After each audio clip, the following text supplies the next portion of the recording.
श्री स्वामी समर्थ जीवनातील एक नवे पर्व श्रद्धेचे सामर्थ्य आणि कृपावर्षाव स्वामी समर्थांच्या भक्तीचा आधारस्तंभ कोणता असेल तर ती आहे अखंड आणि अतूट श्रद्धा। श्रद्धा म्हणजे केवळ देवावर विश्वास ठेवणे नव्हे तर तुमच्या जीवनातील प्रत्येक क्षणी आणि प्रत्येक निर्णयात स्वामींना सोबत घेणे। जेव्हा तुमची श्रद्धा डगमगत नाही तेव्हा स्वामींची कृपा तुमच्यावर अखंडपणे बरसते। स्वामींच्या कृपेने जीवनात सुरू झालेले नवे पर्व हे तुमच्या श्रद्धेची परीक्षा आणि कृपावर्षावाची अनुभूती देणारे पर्व आहे।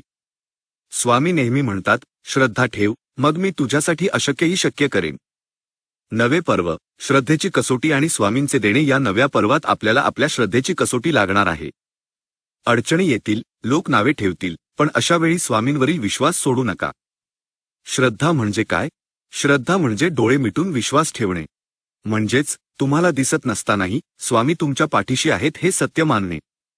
हा दृढ विश्वासच तुम्हाला कोणत्याही संकट